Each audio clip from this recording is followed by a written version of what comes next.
ಸಂಪುಟ ಪುನರ್ರಚನೆ ಕುರಿತಂತೆ ಸುದ್ದಿಗಾರರ ಪ್ರಶ್ನೆಗೆ ಪ್ರತಿಕ್ರಿಯಿಸಿದ ಗೃಹ ಸಚಿವ ಡಾಕ್ಟರ್ ಜಿ ಪರಮೇಶ್ವರ್ ಅವರು, ಯಾವುದೇ ತೀರ್ಮಾನವನ್ನ ಹೈಕಮಾಂಡ್ ಮಾಡಬೇಕು. ಸಂಪುಟ ಪುನರ್ರಚನೆ ಸೇರಿದಂತೆ ಬೇರೆ ಬೇರೆ ವಿಚಾರಗಳ ತೀರ್ಮಾನವನ್ನ ಅವರೇ ಮಾಡಬೇಕು. 2.5 ವರ್ಷ ಆಗಿರೋದು ಅವರಿಗೆ ಗೊತ್ತಿದೆ ಎಂದು ಪ್ರತಿಕ್ರಿಯಿಸಿದ ಅವರು, 2.5 ವರ್ಷಕ್ಕೆ ಮಹತ್ವ ಕೊಡುವಂತ ಅಗತ್ಯ ಇಲ್ಲ. ನಮ್ಮ ಹೈಕಮಾಂಡ್ ನಿಂದ ನಾಯಕತ್ವ ಬದಲಾವಣೆಯ ಬಗ್ಗೆ ಯಾರೂ ಏನೂ ಹೇಳಿಲ್ಲ ಎಂದು ಪರಮೇಶ್ವರ್ ಹೇಳಿದ್ದಾರೆ.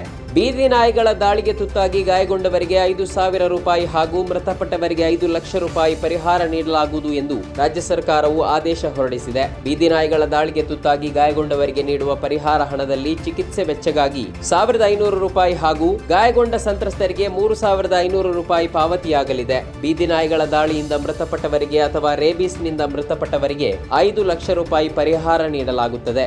ಶಬರಿಮಲೆ ದೇವಸ್ಥಾನದ ಚಿನ್ನ ಕಳವು ಪ್ರಕರಣದ ತನಿಖೆ ನಡೆಸುತ್ತಿರುವ ವಿಶೇಷ ತನಿಖಾ ತಂಡ ಗುರುವಾರ ತಿರುವಾಂಕೂರು ದೇವಸ್ವ ಮಂಡಳಿಯ ಮಾಜಿ ಅಧ್ಯಕ್ಷ ಎ. ಪದ್ಮಕುಮಾರ್ ಅವರನ್ನ ವಿಚಾರಣೆಗೆ ಒಳಪಡಿಸಿದೆ.